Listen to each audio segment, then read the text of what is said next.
Assalamualaikum warahmatullahi wabarakatuh. Selamat pagi anak-anakku semuanya. Semoga sehat selalu ya. Bertemu kembali bersama dengan Bu Alfi. Hari ini kita akan melanjutkan materi Al-Islam kita, yaitu tentang Khulafaur Rasyidin. Yuk kita simak. Khulafaur Rasyidin, apa itu Bu? Khulafaur Rasyidin memiliki arti para pemimpin yang bijaksana sesudah Nabi Muhammad SAW wafat.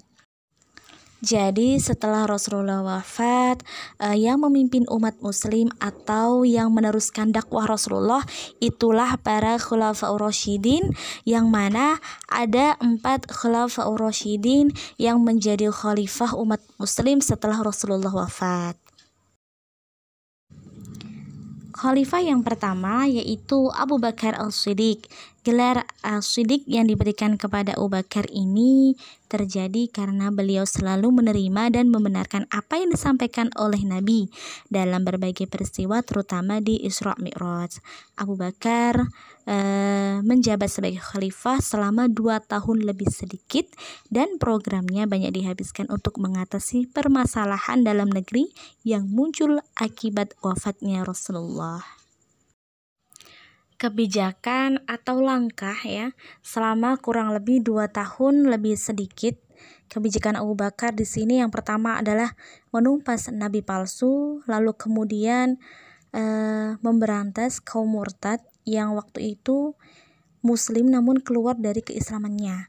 Kemudian menghadapi kaum muslim yang tidak membayar zakat, jadi mendisiplinkan kembali pembayaran zakat. Kemudian mengumpulkan ayat suci Al-Quran, karena pada saat Rasulullah wafat banyak yang kehilangan sosok khalifah ya. Jadi kebijakan Abu Bakar di sini adalah untuk memperbaiki atau mengatasi permasalahan akibat wafatnya Rasulullah atau akibat kehilangannya sosok umat muslim dari pemimpinnya yaitu Rasulullah. Kemudian khalifah yang kedua yaitu Umar bin Khattab. Beliau adalah khalifah yang kedua setelah Abu Bakar As-Siddiq ya. Beliau adalah seseorang yang pemberani, adil, berbudi luhur, dan juga memiliki kecerdasan, sehingga Umar bin Khattab mendapatkan gelar Amirul Mukminin yang berarti komandan orang-orang yang beriman. Pada masa kepemimpinan Umar, pusat kekuasaan Islam di kota Madinah mengalami perkembangan yang cukup bagus. Selama kurang lebih menjabat sebagai khalifah dalam kurun waktu 10 tahun 6 bulan 4 hari, banyak prestasi yang telah dicapai oleh Khalifah Umar. Di antara kebijakan selama masa kepemimpinan Umar, yang pertama itu adalah membangun Baitul Mal atau rumah atau lembaga yang menangani atau yang mengelola harta umatnya, baik itu pendapatan maupun pengeluaran negara. Kemudian mencetak mata uang, dan kemudian meletakkan prinsip demokrasi dalam pemerintahan. Khalifah selanjutnya adalah Utsman bin Affan atau khalifah yang ketiga. Khalifah Utsman ya memiliki julukan Dzunurain yang memiliki arti 2 cahaya. Kenapa?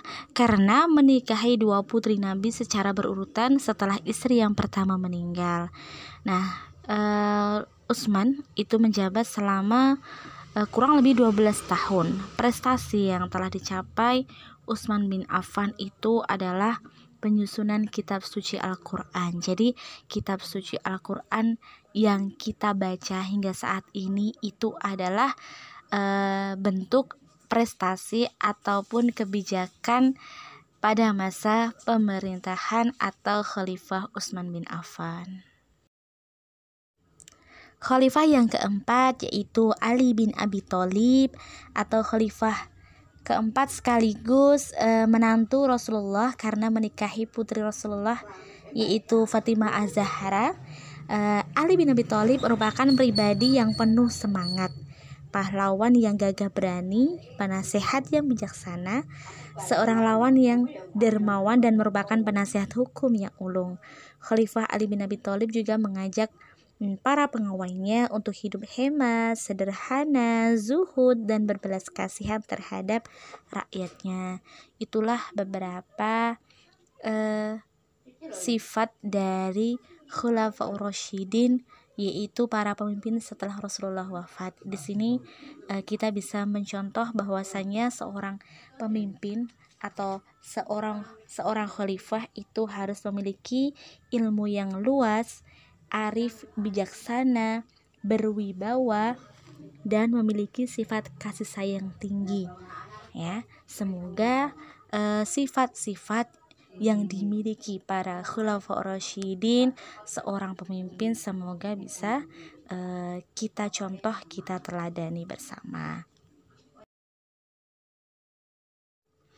Untuk selanjutnya, tagihan untuk anak semuanya, silahkan mengerjakan buku paket uji kompetensi halaman 77 sampai dengan 78, Romawi 1 dan 2 di buku paket. Selanjutnya, hasil pekerjaan kalian bisa langsung difotokan dan dikirimkan Bu Alfi via WhatsApp. Sekian materi yang Bu Alfi sampaikan, semoga bermanfaat. Wassalamualaikum warahmatullahi wabarakatuh.